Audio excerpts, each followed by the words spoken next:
육신의 몸을 입는 연약한 이유로 인하여서 수시로 다른 세상의 것들을 우선순위에 두고 살아왔지 않았나.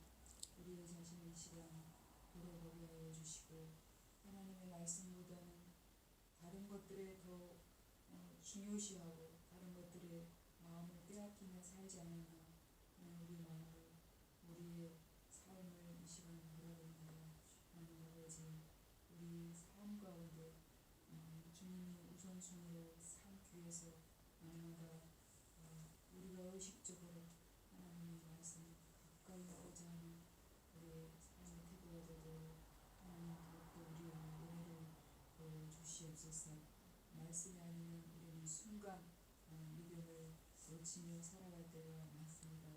하나님 말씀이 귀한 말씀을 이렇게 성경의 말씀으로 이렇게 은혜의 방편으로 주신 것을 저희가 깊이 감사하며 소중한 말씀을 더욱더 밤낮으로 읽고 묵상하는 우리의 삶이 되게 하여 주시옵소서. 그래서 그 말씀이 우리의 마음 가운데 있음으로 인하여서 힘이 되고 능력이 되어서 우리가 만나는 많은 사람들에게 주님의 이 힘 있는 복음의 말씀을 전할 수 있는 용사들로 굳건하게 세워 주시옵소서.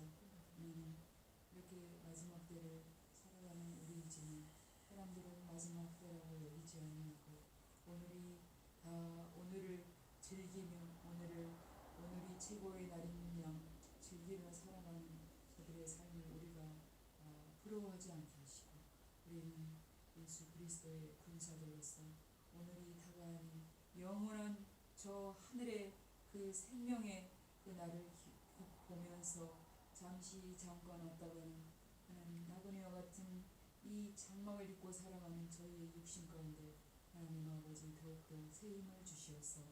하나님, 저 영원한 하늘을 바라보며 오늘을 마지막처럼 살아가는 저희가 되게 하여 주시옵소서.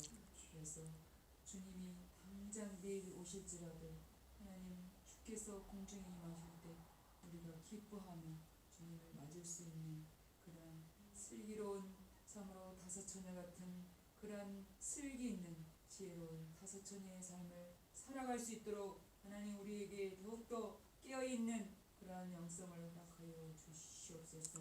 하나님 아버지, 우리 사랑하는 목사님에게 꼭 성령의 은혜가 충만하게 하셔서 하나님의 말씀 이 시간에 하나님의 말씀이 선포될 때 그 말씀이 주님의 말씀의 능력이 우리의 마음에 떨어져서 더욱더 힘있는 주의 백성으로 살아가고자 하는 귀한 말씀으로 들려지게 하여 주시옵소서.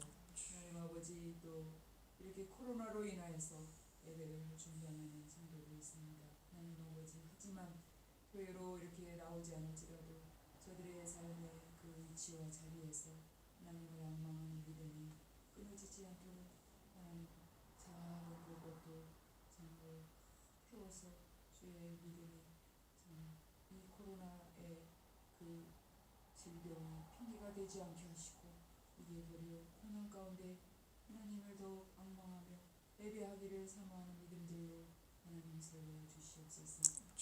또 군에서 또 군의 임무를 맡고 있는 또 사랑하는 아들들이 있습니다.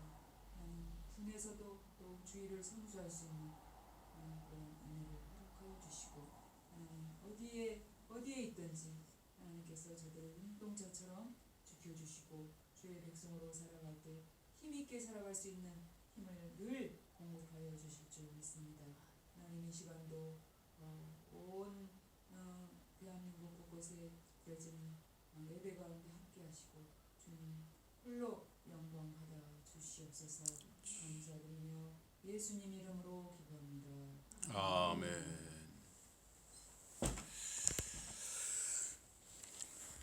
하나님 말씀 요한계시록 9장입니다. 요한계시록 9장.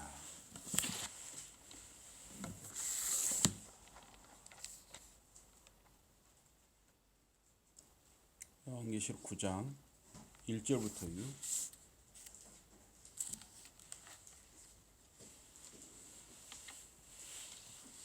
요한계시록 9장 1절부터 6절입니다. 다섯째 천사가 나팔을 불매 내가 보니 하늘에서 땅에 떨어진 별 하나가 있는데 그가 무저갱의 열쇠를 받았더라. 그가 무저갱을 여니 그 구멍에서 큰 화덕에 연기 같은 연기가 올라오매 해와 공기가 그 구멍의 연기로 말미암아 어두워지며 또 황충이 연기 가운데로부터 땅 위에 나오매 그들이 땅에 있는 전갈의 권세와 같은 권세를 받았더라. 그들에게 이르시되 땅의 풀이나 푸른 것이나 각종 수목은 해하지 말고 오직 이마에 하나님의 인침을 받지 아니한 사람들만 해하라 하시더라. 그러나 그들을 죽이지는 못하게 하시고 5달 동안 괴롭기만 하게 하시는데 그 괴롭게 함은 전갈이 사람을 쏠 때에 괴롭게 함과 같더라. 그 날에는 사람들이 죽기를 구하여도 죽지 못하고 죽고 싶으나 죽음이 그들을 피하리로다. 아멘. 오늘 말씀 제목은 하나님의 인입니다. 하나님의 인. 하나님 인이라는 건 도장과 같은 것이에요. 우리나라 이 여권이 전 세계 2등입니다. 2등 효력이. 그래서 우리나라 여권을 가지고 있으면 전 세계 188개국을 무비자 또는 그 나라에 도착해서 비자를 받으면 돼요. 188개국을 우리나라 여행을 할 수 있어요. 그래서 여권은 이 신분을 확인하고 보호하는 그런 역할을 합니다. 여기 하나님의 인 혹은 이 도장은 보호의 의미를 갖고 있습니다. 그래서 아벨을 이렇게 형 가인이 죽였잖아요. 그래서 이 하나님께서 그 가인을 추방을 시켜요. 그런데 하나님께서 가인을 다른 사람들이 함부로 죽이지 못하도록 어떤 표시를 가인에게 주셨습니다. 그래서 가인이 뭐라 그러냐면 주께서 오늘 이 지면에서 이 땅에서 나를 쫓아내시온즉 내가 주의 낯을 배우지 못하리니 내가 땅에서 피하며 유리하느니 방황하는 자가 될지라 무릇 나를 만나는 자가 나를 죽이겠나이다. 여호와께서 그에게 이르시되 그렇지 않다. 가인을 죽이는 자는 벌을 7배나 받으리라 하시고 가인에게 표를 주사 만나는 누구에게든지 죽임을 명케 하시니라. 가인에게 무슨 표를 주었어요. 그래서 이 표가 무엇이냐에 대해서 학자들마다 굉장히 해석이 분분합니다. 표가 구체적으로 무엇일까? 근데 분명한 것은 하나님이 가인에게 주신 이 표시는 하나님의 가인에 대한 보호의 의미였어요. 그래서 이것은 이 가인을 다른 사람들이 함부로 죽이지 못하도록 하는 보호의 의미면서 가인이 그 표시를 가지고 다녔는지 어디 이마에 찍었는지 어디 몸에 문신처럼 새겼는지 그거 몰라요. 어쨌든 그걸 가인이 평생 보면서 살았겠죠. 볼 때마다 어떻겠어요? 하나님의 보호도 의식했겠지만 동생 아벨을 죽인 죄를 죽을 때까지 항상 생각할 수밖에 없었겠죠. 아브라함과 그의 자손과 그의 집의 남자들은 할례를 받게 했어요. 창세기 17장에 보면. 그래서 할례는 하나님과 아브라함 또 하나님과 하나님의 백성의 언약의 표지였습니다. 표지, 사인. 또한 하나님의 보호의 표지이기도 했습니다. 신약에서는 이제 할례 대신에 예수 그리스도를 믿고 그리스도 안에 있는 사람에게 세례를 주는 것이죠. 세례는 물 세례와 성령 세례가 있습니다. 세례는 이제 교회에서 지금은 목사가 물 세례를 주죠. 그러나 성령 세례는 예수님을 마음에 모시는 사람에게 성령 세례가 오는 거예요. 성령을 받는 것이죠. 예수님을 마음에 모시는 사람에게. 그래서 누가 성령을 받았는지, 누가 성령 세례를 받았는지, 성령 세례를 안 받는지 그건 눈에 보이지 않기 때문에 알 수가 없는 거예요. 하나님만 아셔요. 그러나 일반적으로는 물 세례를 받은 사람은 성령 세례도 받았다. 예수님을 믿는 사람은 성령 세례를 받았다. 이렇게 볼 수 있습니다. 세례는 그리스도 안에 있는 하나님의 자녀와 하나님 사이의 언약의 표지, 믿음의 표지입니다. 또한 하나님의 보호의 표제예요. 우리가 이 성령 세례, 물 세례를 받았다는 것은 우리 하나님의 자녀라는 신분의 표지이면서 하나님이 항상 우리와 함께 하시고 성부, 성자, 성령 하나님께서 우리와 함께 하시고 우리를 보호하신다는 그런 보호의 의미도 있는 것입니다. 오늘 본문의 이 하나님의 인, 하나님의 도장을 맞은 사람은 해를 받지 않습니다. 하나님의 인은 보호를 목적으로 우리에게 주어진 것입니다. 여기 1절에 보니까 1절 그리고 다섯 번째 천사가 그의 나팔을 불었다. 그리고 하늘에서 땅으로 한 별이 떨어지는 것을 내가 보았다. 사도 요한이 그걸 보았다 이런 거예요. 환상을 통해서. 별은 여기서 별은 어떤 초자연적인 존재, 즉 천사를 말하는 것입니다. 별들은 그 어떤 하나님의 하나님의 일을 이렇게 심부름하는 그런 신적인 존재들이라고 할 수 있습니다. 그런데 이 천사 중에는 타락한 천사가 있잖아요. 그래서 떨어지는 별들은 악한 천사의 존재 또는 마귀를 의미하기도 합니다. 또 사탄을 가리키기도 해요. 타락한 천사가 사탄이 됐으니까. 또 떨어진 별은 이 천사의 어떤 메신저, 심부름 하는 자이기도 합니다. 그래서 이 9장 11절에는 아바돈 또는 아볼루온이라고 했어요. 이거는 그 시면의 천사, 깊은 구렁의 천사, 무저갱의 천사예요. 이 아바돈이나 아볼론은. 그래서 이 고대 근동에서 꿈속에 떨어지는 별들을 보는 것은 사람들이 악몽으로 여겼어요.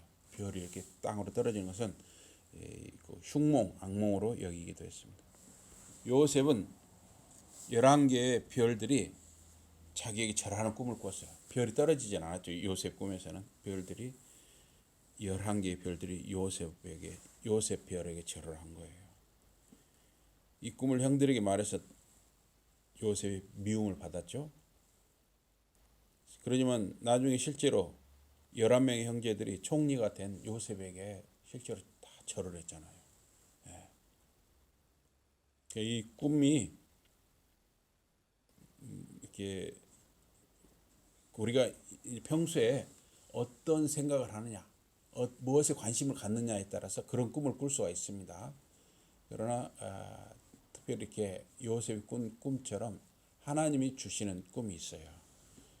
여러분들이 이렇게 하나님의 말씀을 가까이 하고 기도하고 이런 생활을, 영적인 생활을 잘하면 아주 그 신령한 꿈을 이렇게 하나님이 주시기도 하죠. 여기 성경에 보면 다니엘이라든가 요셉이라든가 또 그 성경에 하여튼 여러 인물들이 나오는데 꿈을 통해서 하나님의 계시를 받는 사람들이 많아요.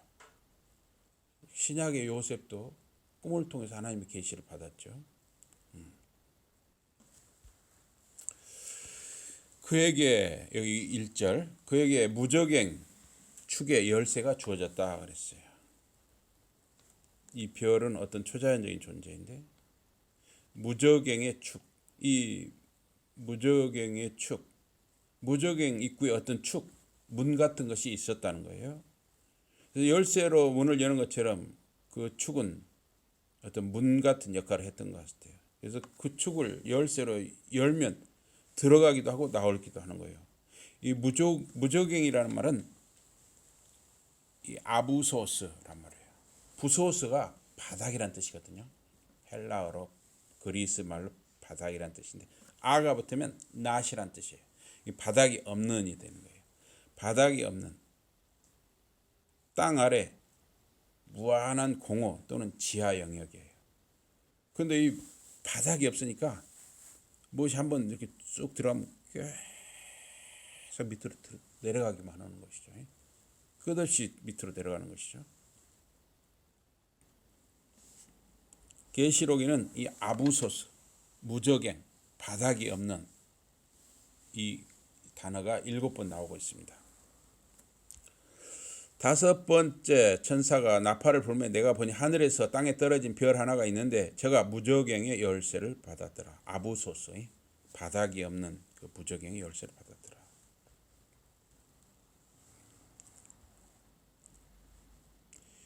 요한계시록 20장 1절에 보면 또 내가 보매 천사가 무저갱의 열쇠와 큰 쇠사슬을 그 손에 가지고 하늘로서 내려왔다. 그랬어요. 어떤 천사가 무저갱의 열쇠를 가지고 하늘에서 내려옵니다. 그래서 이 계시록 9장 1절이나 20장 1절은 우주를 하늘, 땅, 지하 세계, 세 영역으로 말하고 있어요. 15장 13절에서는 하늘, 땅, 지하, 바다 이렇게 네 영역으로 말하기도 합니다. 9장 1절에 11절에 이 무저갱은 메뚜기 마귀, 메뚜기 마귀가 거하는 장소예요. 무저갱 안에 존재는 무저갱을 맡고 있는 그 축, 문과 같은 그것을 열쇠를 맡은 누군가가 열어야만 무저갱에서 풀려나길 수도 있어요. 그래서 무저갱에 들어가고 나가는 것은 그 열쇠가 있어야만 됩니다. 그 열쇠의 주인은 하나님이시죠. 그래서 그 무저갱에서 그 짐승이 올라온다 그랬어요. 11장 7절, 17장 8절에 보니까 그 무저갱에서 그 짐승이 올라온다. 이 70인역이라는 성경이 있거든요. 그러니까 구약 성경, 히브리어 성경을 헬라어 성경, 그리스 말로 번역한 성경인데 이걸 70인역이라고 그래요. 근데 이 70인역에서는 히브리어의 테홈이라는 건 깊음, 원시의 대양, 바다 이런 말인데 이 히브리어의 테홈이란 말을, 깊음이란 말을 아부소스, 무저갱으로 번역을 하고 있어요. 70인역에서.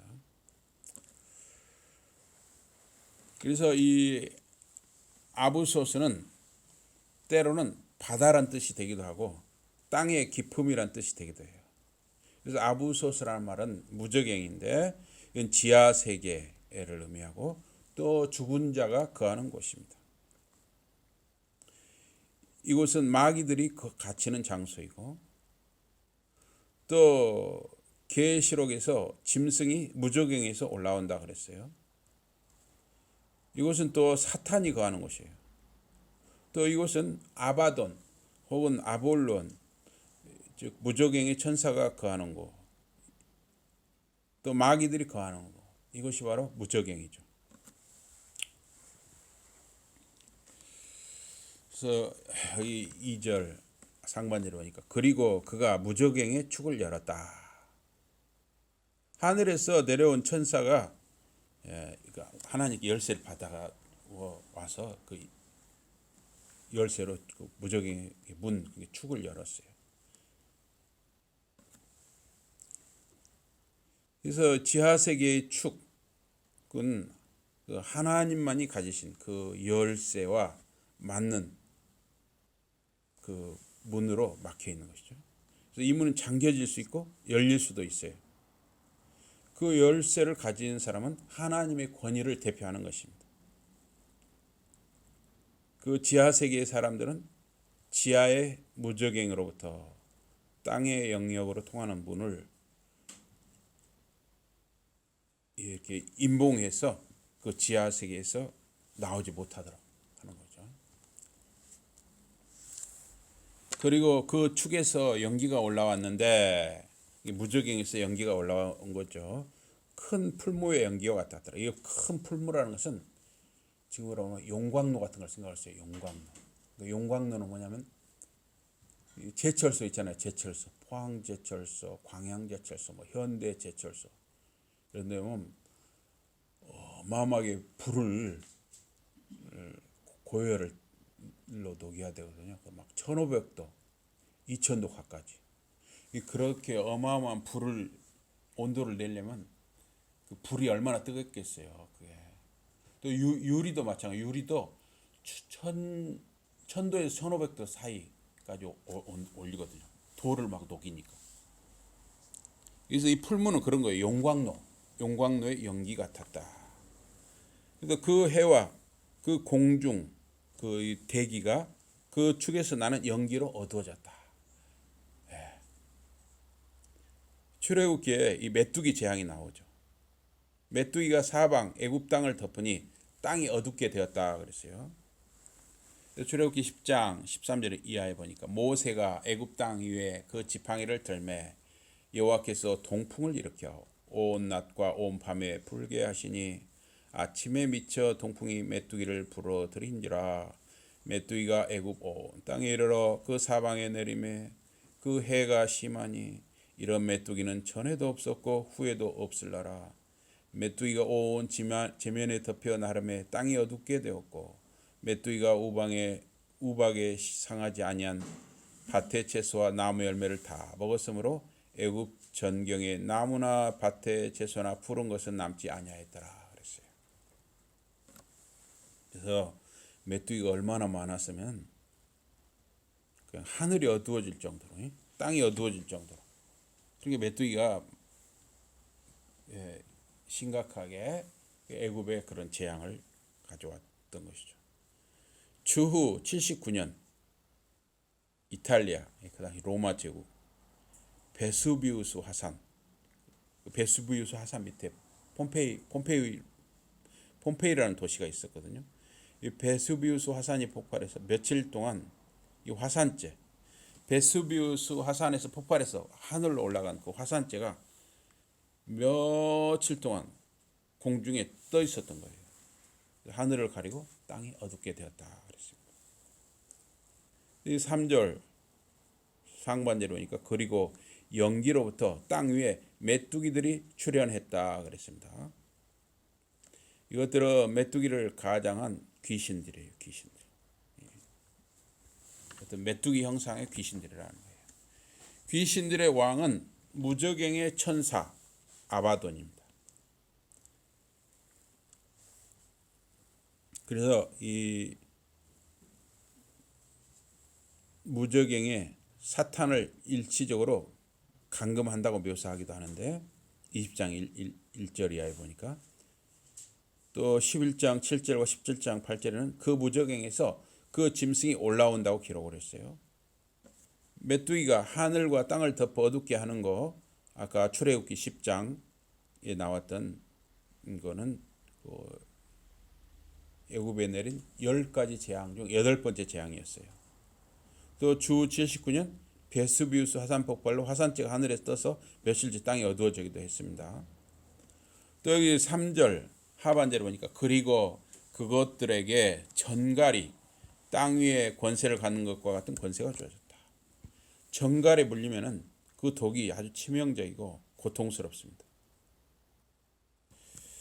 그래서 역대하 7장 13절에 보면 메뚜기들에게 그 땅을 삼키는 힘을 주신 분이 하나님이시다 그랬어요. 그래서 역대하 7장 13절에 보니까 혹 내가 하늘을 닫고 비를 내리지 아니하거나 혹 메뚜기로 토산 그 작물 그 땅의 작물을 먹게 하거나 식물을 먹게 하거나 연병으로 어떤 전염병으로 내 백성 가운데 유행하게 할 때 내 이름으로 일컫는 내 백성이 그 악한 길에서 떠나 스스로 겸비하고 기도하여 내 얼굴을 구하면 내가 하늘에서 듣고 그 죄를 사하고 그 땅을 고칠지라 그랬어요.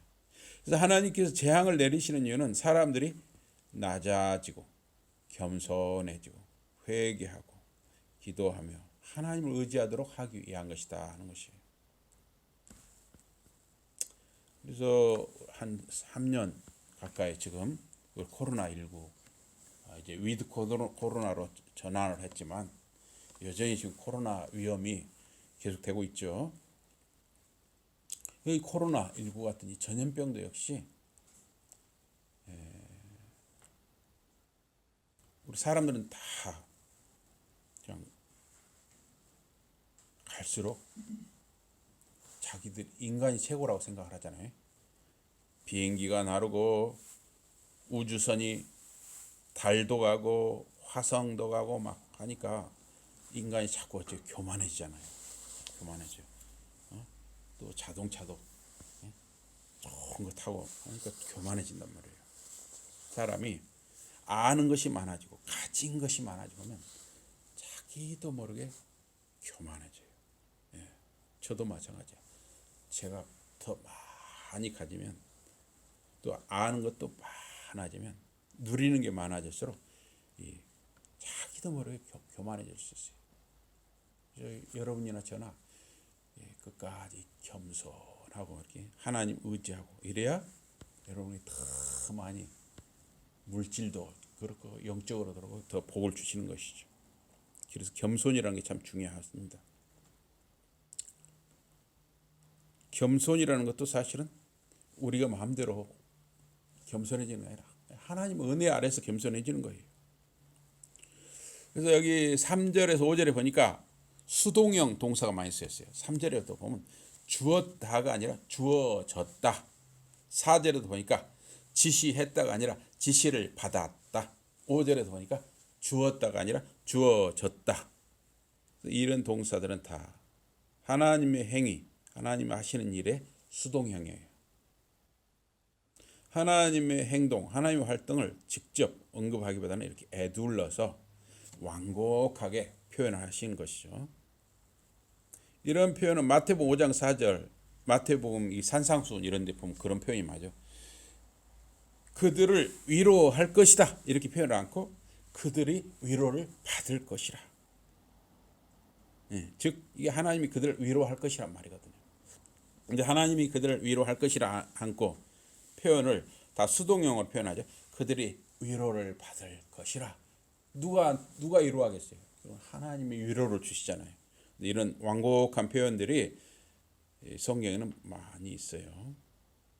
그런데 실제로 보면 하나님이 위로할 것이라 하는 표현보다도 그들이 위로를 받을 것이라. 약간 수동형으로 쓰면 어때요? 상당히 완곡하면서 또 좀 깊은 맛이 있잖아요. 참 그 언어의 비움이에요. 그러잖아요. 위로할 것이라 하는 거다. 위로받을 것이라. 또 좀 맛깔나지 않습니까?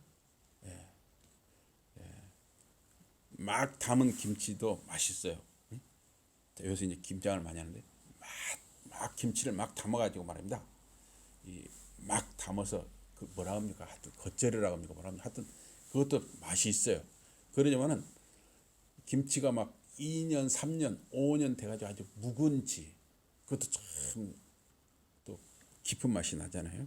어떻게 보면 이렇게 수동형으로 쓰는 이런 단어는 그런 좀 약간 아주 오래 묵은 간장, 고추장, 장 이런 거 다 오래되면 좋잖아요. 오래 묵은 그런 맛이 나는 것 같아요. 4절 상반절에 보니까 그리고 그들은 땅의 풀 혹은 식물 혹은 나무를 해하지 말라고 지시받았다. 이 지시자가 누구인지 모르지만 하나님 혹은 하나님의 대리자로 보할 수 있습니다. 그래서 하나님의 징벌의 범위를 제한을 하고 있어요. 만약에 여기 지금 그 8장 앞에 여기 7장에 보면은 이렇게 식물들이 여기 6장 7장에 보면 식물들이 3분의 1이 이미 다 해함을 받았어요. 해를 받았어요. 땅의 풀이나 식물, 나무 3분의 1이 해를 받았어요. 그런데 여기서 또 땅의 풀이나 식물을 또 해하면 어때요? 땅에 지금 살아있는 사람들이 먹고 살 게 없어지는 것이죠. 어떻게 보면 그나마 거기서 은혜를 베푸시는 것이죠. 7장 1절에 보면 천사들이 내 바람을 제한한다. 내 바람. 어떻게 보면 이게 동서남북 사방에서 부는 바람을 하나님의 천사들이 딱 잡고 있다는 거예요. 여러분 이 태풍이라든가 이런 것이 불 때 말이야. 바람이 불 때 적당하게 불어줘야 이게 먼지라든가 오염 이런 것도 다 좀 다른 데로 옮겨가고 하면서 사람이 적당하게 살 수 있게 하지. 만약에 바람이 너무 세 말이에요. 너무 세가지고 집도 무너지고 집도 날아가고 하면 사람이 살 수가 없잖아요. 하나님께서 이 천사들을 통해서 사방에 바람을 적당하게 잡고 계신다는 거예요. 은혜죠, 은혜. 그 천사들이 땅과 바다를 파괴하는 권세를 받았다. 그래서 7장 3절에 보면. 그렇지만 여기 오늘 9장 4절에 보니까 그들이 땅, 바다, 나무를 해하지 말라는 지시를 받았다는 거예요. 또 여기 4절 하반절에 보니까 그들의 이마에 하나님의 인을 맞지 아니한 사람들을 제하고 그랬어요. 그래서 이마에 인을 치는 것은 보호 목적이라는 거예요. 그래서 7장 2절에서 8절에 보면 하나님의 인을 받은 사람에 대한 얘기가 나오죠. 또 봄에 다른 천사가 살아계신 하나님의 인을 가지고 해돋는 데로부터 올라와서 땅과 바다를 해롭게 할 권세를 얻은 네 천사를 향하여 큰 소리로 외쳐 가로되 우리가 우리 하나님의 종들의 이마에 인치기까지 이 도장을 찍는다든가 문신 같은 거 하기까지 땅이나 바다나 나무나 해하지 말라 하더라. 내가 입맞은 자의 수를 들으니 이스라엘 자손의 각 지파 중에서 입맞은 자들이 14만 4천이니 해가지고 쭉 여기 12지파가 나와요. 14만 4천이 나와요. 그래서 이 14만 4천은 택함 받은 자들의 상징적인 숫자라 그랬어요. 하나님의 택함 받은 사람이 14만 4천 명밖에 안 된다면 말이 안 되죠. 2000년 동안 믿은 사람이 얼마나 많아요. 그러니까 14만 4천은 상징적인 숫자로 봐야 됩니다. 에스겔서 9장 3절 이하에도 이마에 인을 치는 거, 어떤 이마에 어떤 도장, 어떤 문신 이런 걸 하는 것이 보호의 목적이었습니다. 그래서 이마에 인을 받은 자들은 우상 숭배 등이 가증한 일에 대해서 탄식하며 우는 사람들이었어요. 에스겔서에서 우상 숭배하고 막 가증한 일을 행하고 그걸 아무 가책도 안 느끼고 행하는 사람도 있는가 하면 그걸 보면서 탄식하며 우는 사람들이 있었다는 거예요. 지금도 마찬가지. 지금도 온갖 악하고 못된 일들이 얼마나 많이 일어나고 있습니까? 지금도. 근데 전혀 가책을 못 느끼는 사람들이 있어요. 어떤 사람들은 자기는 지옥 가고 싶다는 거예요. 가서 막 뜨거운 불에서 좀 한번 좀 지지고 싶다는 거예요. 참 아주 강심장들이에요. 여기 에스겔서 9장 3절에서 8절에 보니까 그룹에 머물러 있는, 그룹이라는 것은 그 천사의 일종이죠. 그룹에 머물러 있던 이스라엘 하나님의 영광이 올라 성전 문지방에 이르더니 여호와께서 그 가는 베옷을 입고 서기관의 먹그릇을 찬 사람을 불러 이르시되 너는 예루살렘 성읍 중에 순행하여 그 가운데서 행하는 모든 가증한 일로 인하여 탄식하며 우는 자의 이마에 표하라 그랬어요. 그 이마에 표를 받은 사람들은 보호를 받는 것이죠. 5절 상반절에 그리고 그들을 죽이지 말라고 명령받았다. 그들 천사들은 그들 그 입맞은 사람들을 죽이지 말라고 명령받은 것이죠. 욥기 2장 6절에 보니까 하나님이 사탄에게 욥을 핍박하도록 허락하시지만 욥을 죽이지는 못하게 하셨습니다. 5절 이렇게 하반절에 그러나 그들을 5달 동안 괴롭게 하라 그랬어요. 5달 동안 괴롭게 하라. 이 5이라는 숫자는 하나의 상징입니다. 그래서 5은 작다는 뜻입니다. 그 예로 고린도전서 14장 19절에 보면 5마디, 또 마태복음 17장이나 마가복음 6장, 누가복음 19장에 보면 빵 5덩어리 그랬죠. 빵 5덩어리. 이건 작다는 뜻이에요. 또 누가복음 12장 6절에 보면 참새 5마리 이런 표현이 나옵니다. 그래서 이 5개월은 메뚜기의 생명 주기라고도 합니다. 그래서 메뚜기는 대개 생애 주기가 평균적으로 6개월인데 봄에 부화해서 여름 끝 무렵에 죽어요, 메뚜기가. 근데 부화해서 죽을 때까지 한 5개월이에요. 생명 주기가. 그래서 5개월은 작다는 의미로 제한된 기간에 환란을 의미할 수 있다는 것입니다. 또 5절 이 뒷부분에 보니까 그것들의 괴롭게 함은 전갈이 사람을 쏠 때 괴롭게 함 같았다 그랬어요. 이 전갈은 지중해 주변, 지중해 주변 세계 남부와 동부에 흔했습니다. 특히 나일강 지역과 메소포타미아 강 지역이 흔했습니다. 또 정갈은 그리스, 특히 크레타 지역에서도 발견이 됩니다. 이 지역들에서 사람들이 이 정갈에 물리지 않기 위해서 무서우니까 정갈 부적이 유행을 했다는 거예요. 정갈 부적을 가지고 다녔어요. 정갈이나 독거미, 독사 등 독성이 있고 물리면 고통을 주는 곤충이나 생물의 피해를 막고자 하는 희망 때문에 그런 정갈 부적이 유행하기도 했다는 거예요.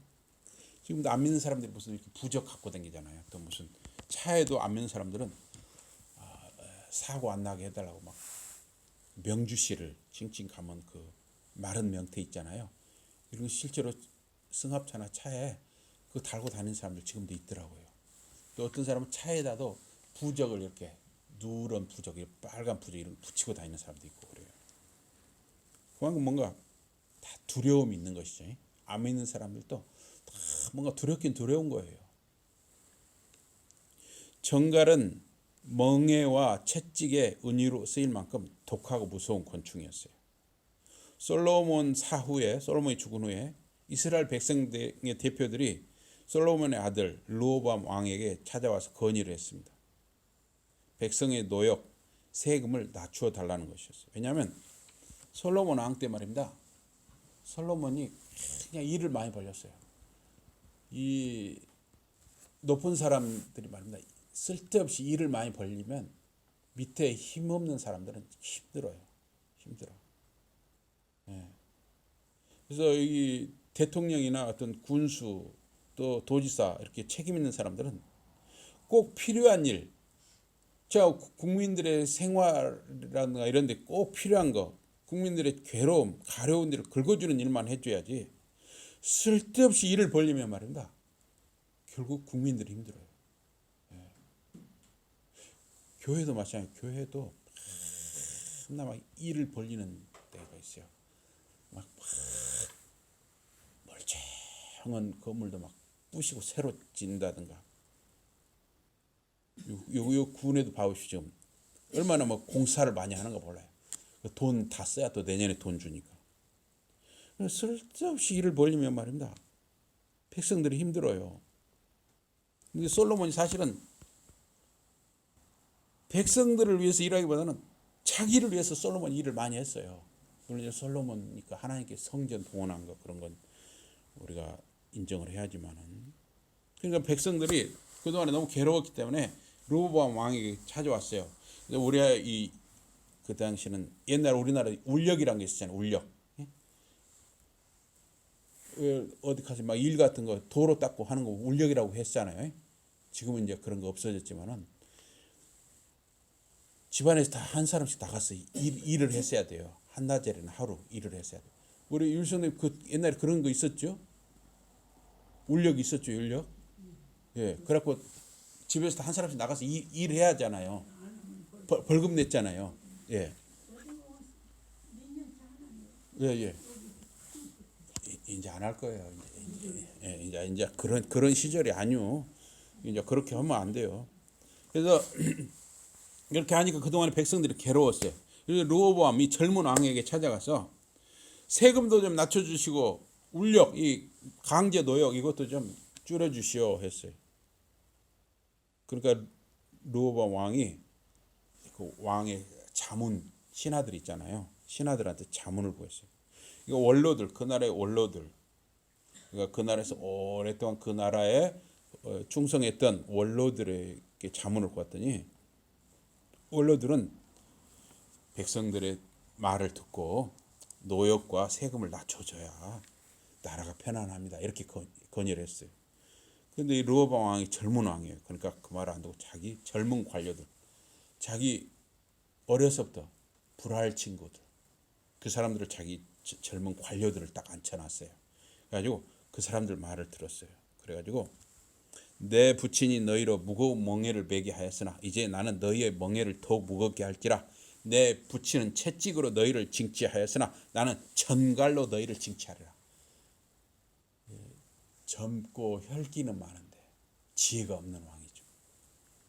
그래서 소년의 가르침을 좇아 저희에게 고하여 가로되 내 부치는 너희의 멍에를 무겁게 하였으나 나는 너희의 멍에를 더 무겁게 할지라. 내 부치는 채찍으로 너희를 징치하였으나 나는 전갈로 너희를 징치하리라. 결국 전갈 정치,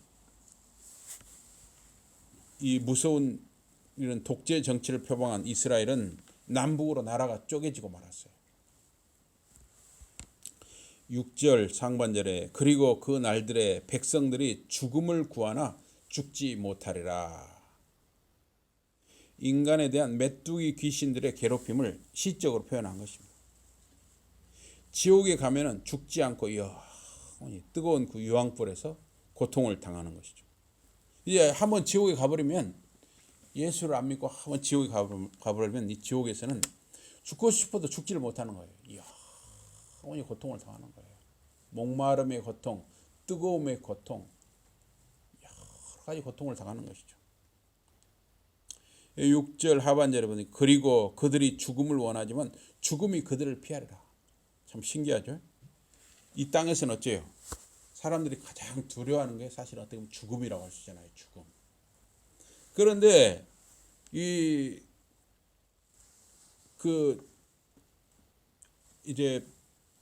환란 날, 종말, 이 환란 날에 죽고 싶어도 죽지 못하는 때가 온다는 거예요. 빛보다 어둠을, 생명보다 죽음을 갈망하는 세상은 고통과 절망의 지옥과 같은 세상이죠. 환란 날에 메뚜기 귀신들의 재앙을 당하는 사람들의 고통이 그렇게 크게 된다는 것입니다.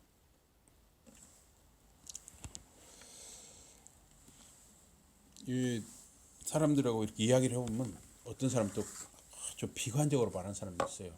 힘드니까 그렇죠. 죽지 못해서 어쩔 수 없이 산다, 이런 사람도 있어요. 코로나19 재앙으로 자영업자들이 얼마 전까지 국회나 청와대 앞에서 데모를 많이 했습니다. 영업 제한으로 다 죽게 생겼다는 거예요. 다. 이래 주거나 저래 주거나 마찬가지니까 영업 제한을 풀어주시오. 우리 좀 장사 좀 마음대로 해봅시다. 그리고 데모를 많이 했어요. 막 차들이 단체로 이렇게 도로를 지나가면서 막 경적 시위도 하고 막 그랬습니다. 그래서 이제 어쨌든 좀 백신을 2번까지 맞은 사람들이 한 80% 가까이 됐어요. 지금 2번 다 맞은 사람. 그래서 위드 코로나가 지금 시행되고 있습니다. 이제 또 이렇게 되니까 백신을 2번 맞지 않은 사람들이 또 데모를 해요. 백신 패스 제도를 하지 말라고 또 데모를 해요. 자기들이 역차별을 당한다고. 그래서 위드 코로나 시대에 이 코로나 백신 패스가 지금 위력을 발휘하고 있습니다. 저도 며칠 전에 이제 4일 전인가 읍내 수영장이 다시 개장을 했어요. 딱 처음에 가니까 백신을 2번 맞은 백신 패스가 있어야 되는. 그래서 이 휴대폰 앱으로 이렇게 그걸 깔면 그게 딱 뜨더라고요, 봇이. 그걸 보고 자기들이 기록을 해서 백신 패스를 가지고 있는 사람만 수영장을 드나들 수가 있어요. 예. 그래서 저도 그 백신 패스 덕분에 자유수영 또 강습을 이렇게 받고 있는데 저는 좋은데 또 이렇게 백신 패스가 없는 사람들은 아예 들어오지를 못하게 하더만요. 이제. 예. 예. 로마서 8장 9절 말씀입니다. 만일 너희 속에 하나님의 영이 거하시면 너희가 육신에 있지 않냐고 영에 있나니 누구든지 그리스도의 영이 없으면 그리스도의 사람이 아니라. 우리가 하나님의 자녀인 증거는 뭐냐면 우리 예수를 믿고 하나님의 영, 그리스도의 영, 성령이 우리 안에 있는 것. 이것이 바로 우리가 하나님의 자녀라는 증거인 것입니다. 고린도후서 14장 5절에도 너희는 믿음 안에 있는가 너희 자신을 시험하고 너희 자신을 확증하라. 예수 그리스도께서 너희 안에 계신 줄을 너희가 스스로 알지 못하느냐. 그렇지 않으면 너희는 버림받은 자니라. 예수 그리스도께서 여러분과 제 안에 있다는 거예요.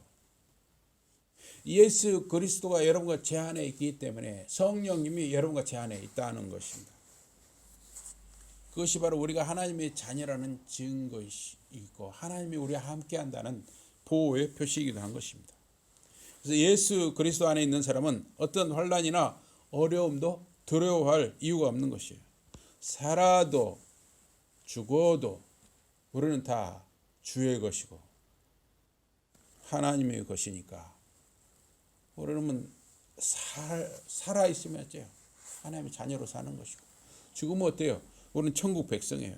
그래서 살아도 죽어도 우리는 두려워할 이유가 없는 것이죠. 그래서 하나님의 보호와 함께 하심이 신자에게 있기 때문입니다.